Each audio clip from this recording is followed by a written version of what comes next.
વિદ્યાર્થી ભાઈઓ તથા બહેનો, ગઈકાલે આપણે 1 થી 12 સુધીના ઘન બે પદોના સરવાળા કરતાં મળતું પરિણામી પદ એની નિશાનીઓ, બે પદોના ગુણાકાર કરતાં મળતું પરિણામ અને એની નિશાનીઓ એના વિશે આપણે જોયું હતું. આજે આપણે પ્રકરણ નંબર 1 સંખ્યા પદ્ધતિ વિશે જોઈએ. તમે ધોરણ 5 થી સંખ્યા પદ્ધતિઓ વિશે જોતા હો છો. તમે પહેલા ફક્ત ધન સંખ્યાઓ વિશે જોયું હતું, જેને તમે પ્રાકૃતિક સંખ્યાઓ કહેતા હતા. એમાં પાછું 0 ઉમેરીએ તો પૂર્ણ સંખ્યાઓ થાય, આ તમે ધોરણ 6 માં ભણી ગયા. પછી એમાં માઇનસ સંખ્યાઓ ઉમેરીએ તો એ પૂર્ણાંક થાય, એ ધોરણ તમે 7 માં ભણી ગયા.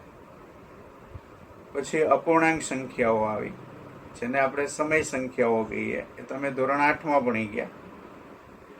આપણે આ વખતે અસમય સંખ્યાઓ વિશે બી જોશું અને આગળ શીખી ગયેલી તમામ સંખ્યાઓ વિશે જોશું. આ તમામ સંખ્યાઓને વાસ્તવિક સંખ્યાઓ કહેવામાં આવે છે. તો આજે માત્ર આપણે આ સંખ્યા પદ્ધતિઓ વિશે જોઈએ. તો પ્રકરણ નંબર 1 સંખ્યા પદ્ધતિ, વિવિધ પ્રકારના સંખ્યા ગણો વિશે જોઈએ.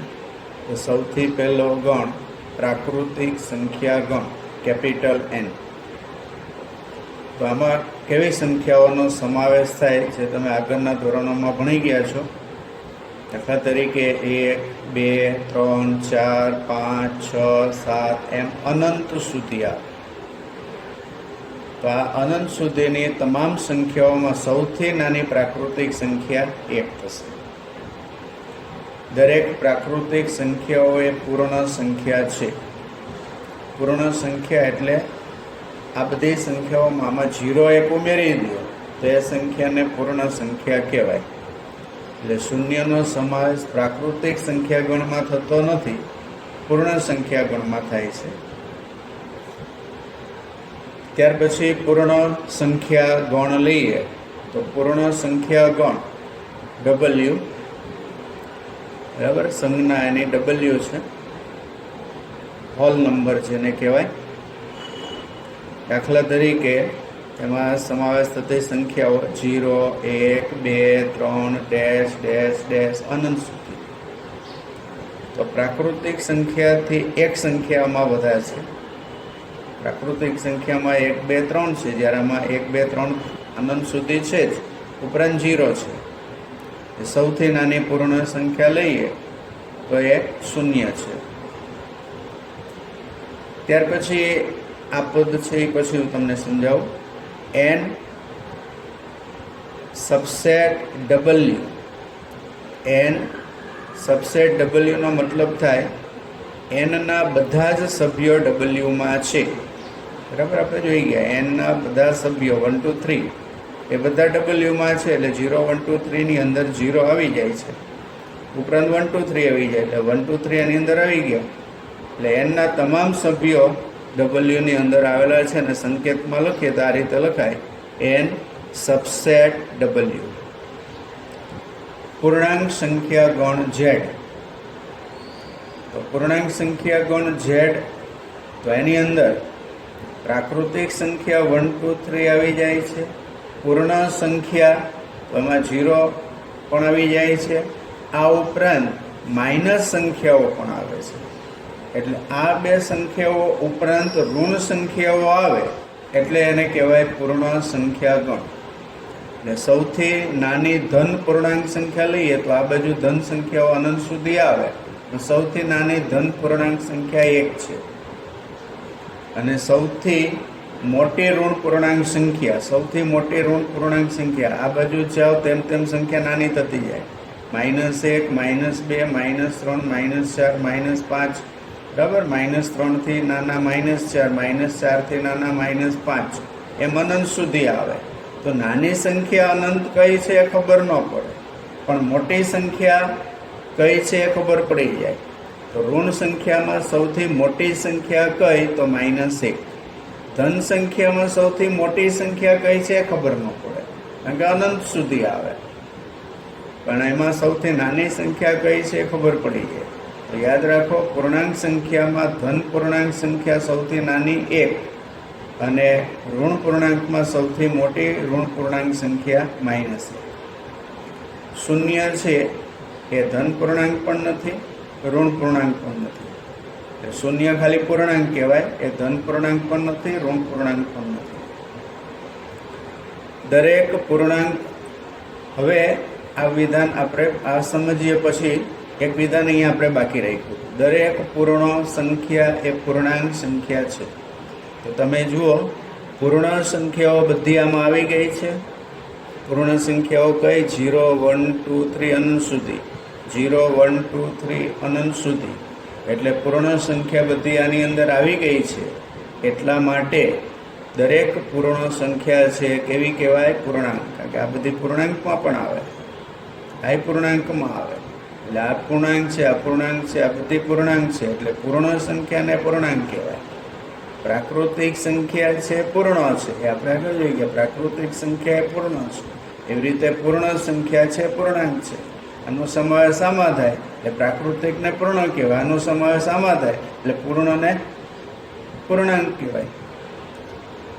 હવે અહીંયા એમ કીધું છે Z સબસેટ Q, બરાબર. એ આપણે આ સંખ્યા ગણ Q છે એ પછી જોઈએ. પણ આ જે વિધાન છે એ વિધાન પહેલાં આપણે સમજીએ. આ આખું વિધાન પછી જોઈએ, પહેલાં વિધાન જોઈએ. n subset W subset Z. n subset W આપણે આગળ જોઈએ ગયા. n અને W બધા સભ્યો Z માં છે. n ના સભ્યો 1, 2, 3, W ના સભ્યોમાં વધારાનું 0 અને Z ના સભ્યોમાં -1, -2, -3 અને અનંત સુધી. એટલે n ના બધા સભ્યો બી Z માં છે, W ના બધા સભ્યો બી Z માં છે. તેને સંકેતમાં લખાય n subset W subset Z. એટલે n ના બધા સભ્યો Z માં, W ના બધા સભ્યો બી Z માં, બરાબર.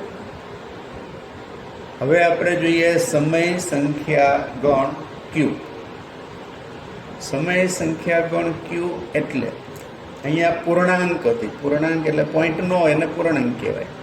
એક પૂર્ણાંક, બે પૂર્ણાંક. પણ આપણને ખબર છે 1 અને 2 ની વચ્ચે અનંત સંખ્યાઓ આવે.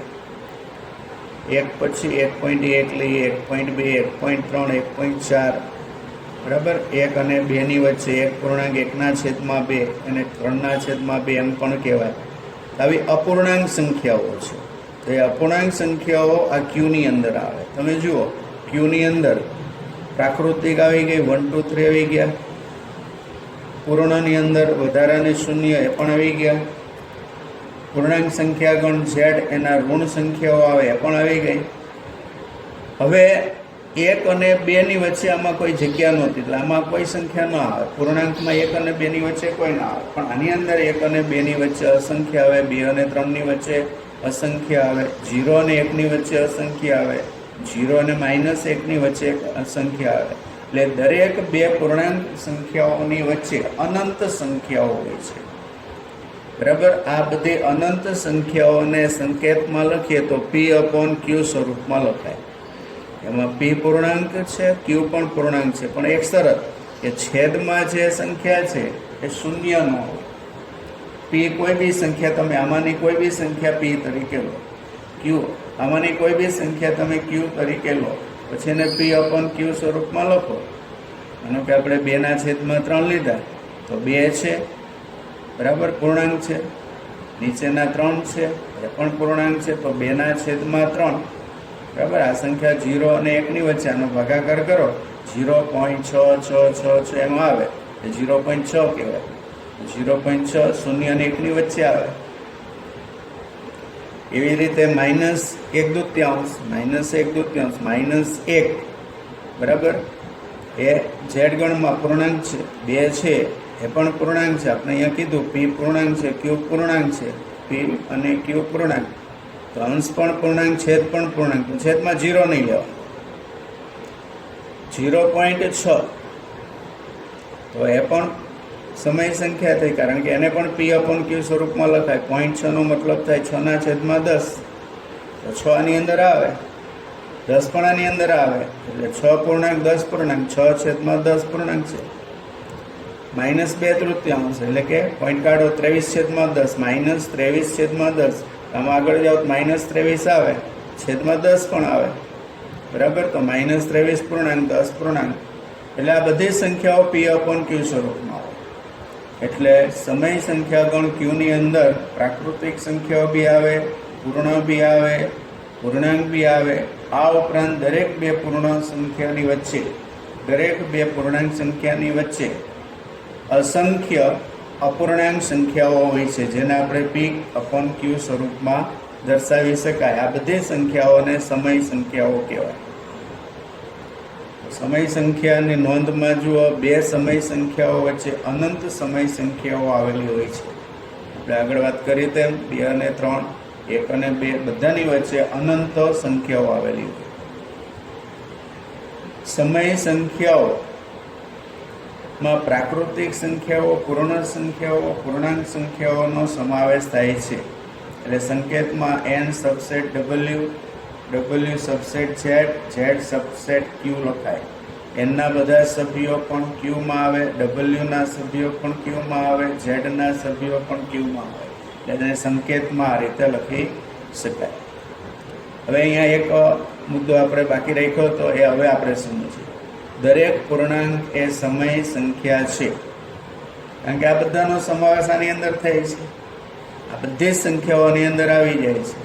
એટલે દરેક પૂર્ણાંક સંખ્યા સમય સંખ્યા છે. આગળના વિધાનની જેમ જ દરેક પ્રાકૃતિક એ પૂર્ણ છે, દરેક પૂર્ણ એ પૂર્ણાંક છે, દરેક પૂર્ણાંક એ સમય છે, બરાબર. એટલે આ વિધાનનો એ કહેવાનો મતલબ હતો. આગળ જોઈએ, તમામ પ્રાકૃતિક સંખ્યાઓ સમય સંખ્યાઓ છે.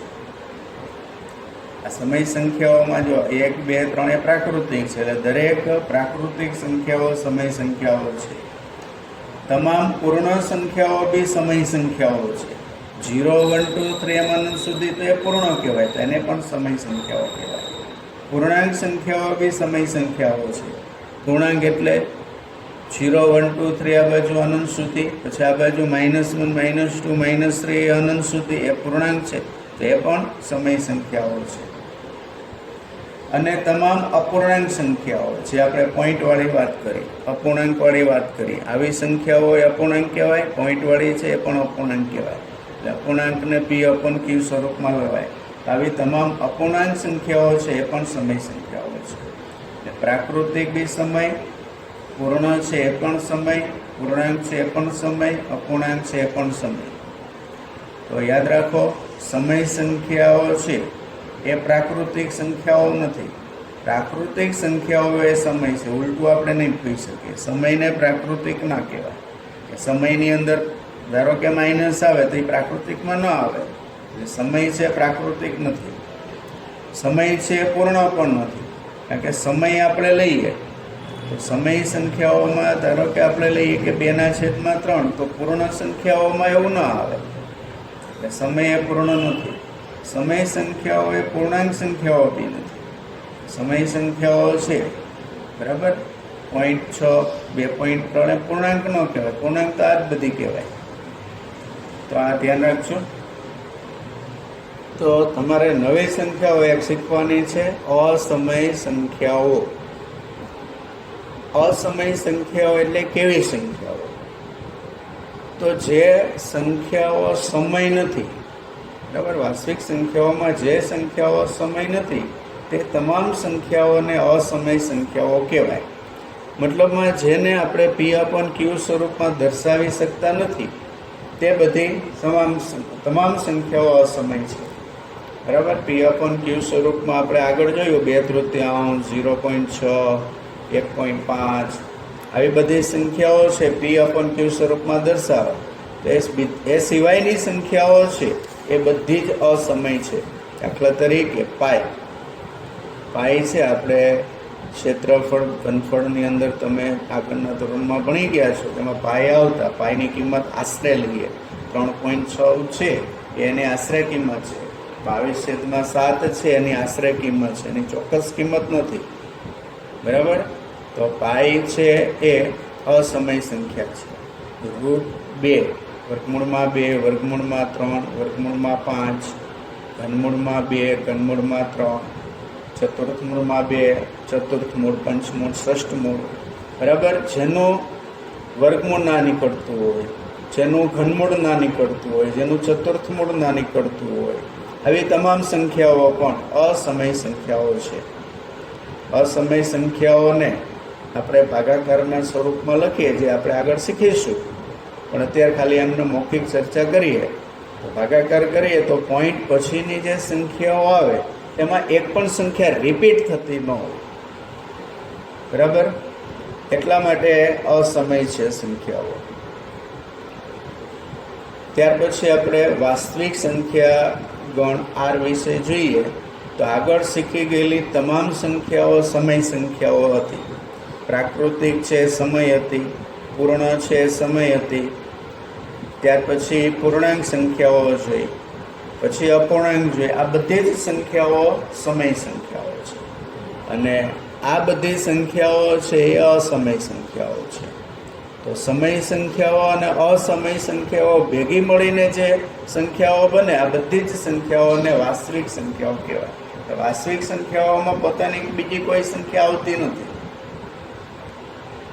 વાસ્તવિક સંખ્યાઓની અંદર પણ પ્રાકૃતિક સંખ્યાઓ આવી જાય, વાસ્તવિક સંખ્યાઓની અંદર પૂર્ણ પણ આવી જાય, વાસ્તવિક સંખ્યાઓની અંદર પૂર્ણાંક પણ આવી જાય, વાસ્તવિક સંખ્યાઓની અંદર સમય પણ આવી જાય, વાસ્તવિક સંખ્યાઓની અંદર આ અસમય સંખ્યાઓ પણ આવી જાય. એટલે તમામ સંખ્યા ગણો વાસ્તવિક સંખ્યા ગણની અંદર સમાવેશ થાય છે. એટલા માટે n subset w, w subset z, z subset q અને q સબસેટ r લખાય, બરાબર. અહીંયા i છે એ આખો ગણો અલગ છે, કારણ કે આ બધા કોઈ પણ સંખ્યામાં i માં ન આવે. i છે એ અસમય સંખ્યાઓ છે. આ બધી જ સંખ્યાઓ અહીંયા સુધીની છે એ સમય છે, અને i છે એ અસમય છે. આ સમય છે એ પણ આરમાં આવે, અસમય છે એ પણ આરમાં આવે. સમય અને અસમય ભેગા મળીને જે સંખ્યા ગણ બને એને વાસ્તવિક સંખ્યા ગણ આર કહેવામાં આવે છે. હવે આપણે બે સમય સંખ્યાઓ વચ્ચેની જેટલી સમય સંખ્યાઓ મેળવવી હોય તેટલી મેળવી શકાય, અનંત હોય છે. પણ આપણે બે વચ્ચેની સંખ્યાઓ 3 સંખ્યા શોધવી હોય, 4 શોધવી હોય, તો એ શોધવા માટે એક સૂત્ર છે, યાદ રાખજો. a + n - 1 × d. આ a છે એ પહેલું પદ છે, આ પહેલું પદ. n એટલે પદની સંખ્યા. તમને કેટલા પદ શોધવાના કીધા છે એ જોવાનું. અને d, તો d માટે આ સૂત્ર યાદ રાખવાનું, બરાબર. બીજા પદમાંથી તમને જે છેલ્લું પદ આપ્યું હોય, છેલ્લા પદમાંથી પહેલું પદ બાદ કરવાનું અને છેદમાં n+1 લેવાના. એનું સાદું રૂપ જે આવે એ d. આ કિંમત મૂકી દો એટલે તમારે જેટલા પદ મેળવવા હોય એટલા પદ મળી જાય. એક એક્ઝામ્પલ જોઈએ, આના દાખલા આપણે સ્વાધ્યાયમાં જોઈશું, બરાબર. તો એક એક્ઝામ્પલથી જોઈએ, પછી સ્વાધ્યાયમાં આ પ્રકારના દાખલાઓ આવશે, જે આવતીકાલે હું તમને સ્વાધ્યાય શીખવાડીશ. એની અંદર તમારે લેસનમાં પણ આ ટાઈપના દાખલા હું આપીશ, ત્યારે જોઈ લેજો. તો અહીંયા એક એક્ઝામ્પલ મેં આપ્યું છે, 3 અને 5 વચ્ચેની 6 સમય સંખ્યાઓ મેળવો. 6 અને 5ની વચ્ચે આપણને ખબર 4 આવે, પણ 4 એક જ છે, બરાબર. પ્રાકૃતિક સંખ્યા કીધી હોય તો 4 આવે, પણ આપણે તો સમય એટલે કે p/q સ્વરૂપની લેવી છે.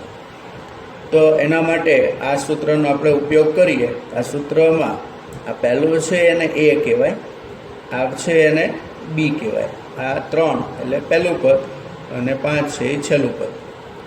6 સંખ્યાઓ મેળવવી છે એટલે n = 6. હવે આ સૂત્ર લેવાનું d. તો d એટલે b - a/n + 1. તો b એટલે 5, a એટલે 3, n એટલે 6. એટલે ઉપર 5માંથી 3 જાય તો 2, 6 + 1 એટલે 7, 2/7. હવે પ્રથમ સંખ્યા, બરાબર. સૂત્ર આપણું આ છે. આ સૂત્રનો ઉપયોગ કરીએ, પ્રથમ સંખ્યા મેળવવી છે. તો આ a છે એ તો પહેલી સંખ્યા છે, આવી ગઈ. એટલે એના પછીની જ સંખ્યા થાય, એટલે એની જગ્યાએ 2 મુકાય. એટલે 2 - 1 એટલે 1 થાય, 1d. એટલે આપણે હવે આ સૂત્ર નહીં લખીએ, તમારે સીધું આટલું જ લખવાનું. પ્રથમ સંખ્યા એટલે એ વત્તા 1D, બીજી સંખ્યા હોય તો 2D, ત્રીજી સંખ્યા હોય તો 3D, ચોથી હોય તો 4D, પાંચમી હોય તો 5D, છઠ્ઠી હોય તો 6D, એ રીતે. તો એ વત્તા 1D. હવે ડીની કિંમત આપણને 2/7 આવી છે, બરાબર. તો આ 3, 1 અને 2નો ગુણાકાર 2/7, 7 લસા લઈએ. જેની છેદમાં 7 નહીં હોય એને 7 ગુણવાના. અહીંયા 7 નથી એટલે 7 ગુણ એટલે 21. આની છેદમાં 7 છે તો અહીંયા નહીં ગુણવાના, 2 એમને. 21 ને 2 23, 23/7. આવી જ રીતે બીજી સંખ્યા શોધવી છે, બરાબર. પહેલી સંખ્યા હતી તે 1D લીધા, હવે બીજી સંખ્યા છે એટલે 2D લઈએ. તો એની જગ્યાએ તો 3, બરાબર. એ બરાબર 3 છે અને ડી બરાબર 2/7 છે. તો અહીંયા 3 વત્તા 2 ગુણ્યા 2 4 છેદમાં 7. તો 7 લસા લઈએ તો અહીંયા નીચે 7 નથી, 7 ગુણો એટલે 21. અહીંયા 7 છે એટલે અંશ બેઠું મૂકી દો અને 21 ને 4 25, 25/7. એવી રીતે ત્રીજી સંખ્યા, તો ત્રીજી સંખ્યા એ વત્તા 3D, એની કિંમત 3, ડીની કિંમત 2/7. તો લસા એનો લ્યો 7 આવે. અહીંયા 3ની નીચે 7 નથી તો 7 ગુણો એટલે 21. અહીંયા 2ની નીચે 7 છે તો અહીંયા નથી ગુણવાના, ખાલી આ જે પદ છે એમને 6. 21 ને 6 27. એવી જ રીતે ચોથી, પાંચમી અને છઠ્ઠી સંખ્યા મેળવી શકાય. તો આમ તે સંખ્યાઓ 23/7, 25/7, 27/7, 29/7, 31/7 અને 33/7 છે, બરાબર.